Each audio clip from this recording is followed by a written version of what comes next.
More than 40 people have died across Algeria, Italy and Greece as Mediterranean wildfires threaten villages and holiday resorts. At least 34 people including 10 soldiers have died in Algeria and huge wildfires. We can show you these pictures from Bajaya, that's east of Algiers. It's the worst hit area. It accounts for about 23 deaths. Algerian authorities and 80 of the blazers have said 80 have been put out since Sunday, but there is, as you can see, a massive firefighting effort that is still ongoing, involving thousands of personnel, hundreds of fire engines, some aircraft too, and many thousands have been evacuated. Greece too preparing for more flights taking people out of roads as fires also rage on the island of Corfu and Evia. The current long heat wave across the Mediterranean shows.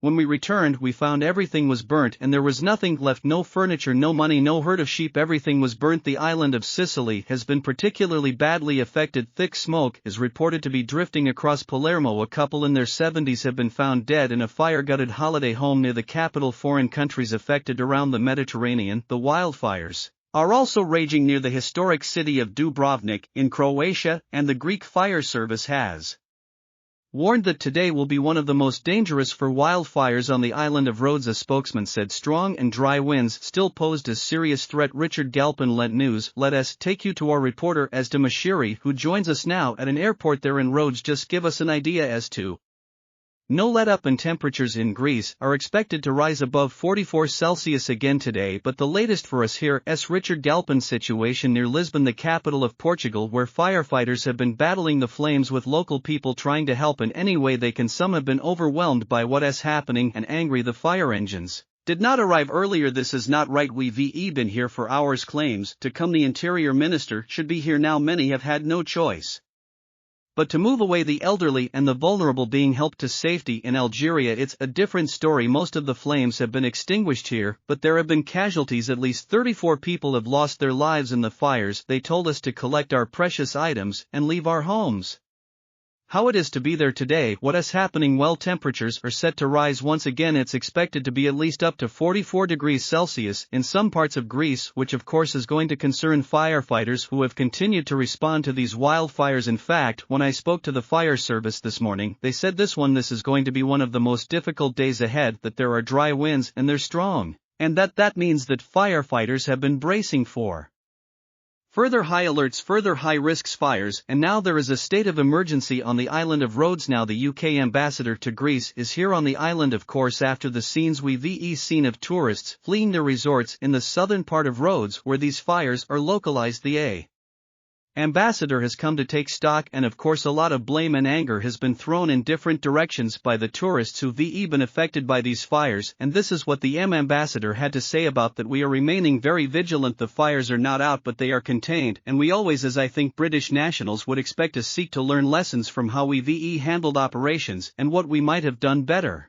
But I would come back to the point that over the weekend, in the face of rapidly changing weather conditions that meant forest fires that for 4 or 5 days before we had been monitoring closely, and where we've been calling hotel operators and tour operators to check that all was okay, that changed at pace. The Greek authorities responded at pace and rebuild, and a very frightening for people who live on the island. Of course, we were just in the town of Missouri, which was evacuated only 2 days ago, and people have come back to the hills around them that are completely scorched. It was one of the luckier villages where houses weren't completely burnt down, but it has affected their water supply. They don't have complete running water anymore, and one local told me that everything is pretty much working other than that, but that this isn't, and he pointed to his heart and he said that he was so unhappy to see what happened to the tourists, but also to the trees that won't come back around them. These are people who have lost some of their livelihoods, who've lost their homes. Another local said what many people have been saying is who will help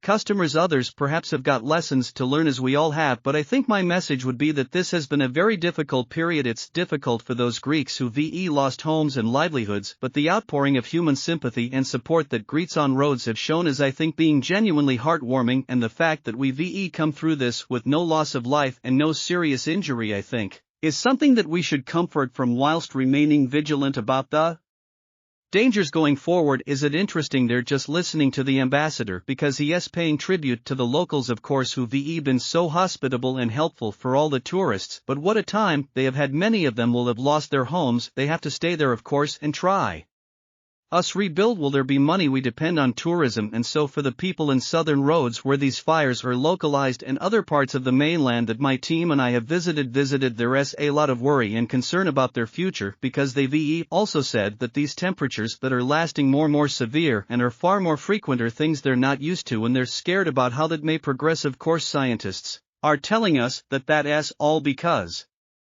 of climate change. As a day, stay safe. Good to see you. Thanks for joining us from Rhodes.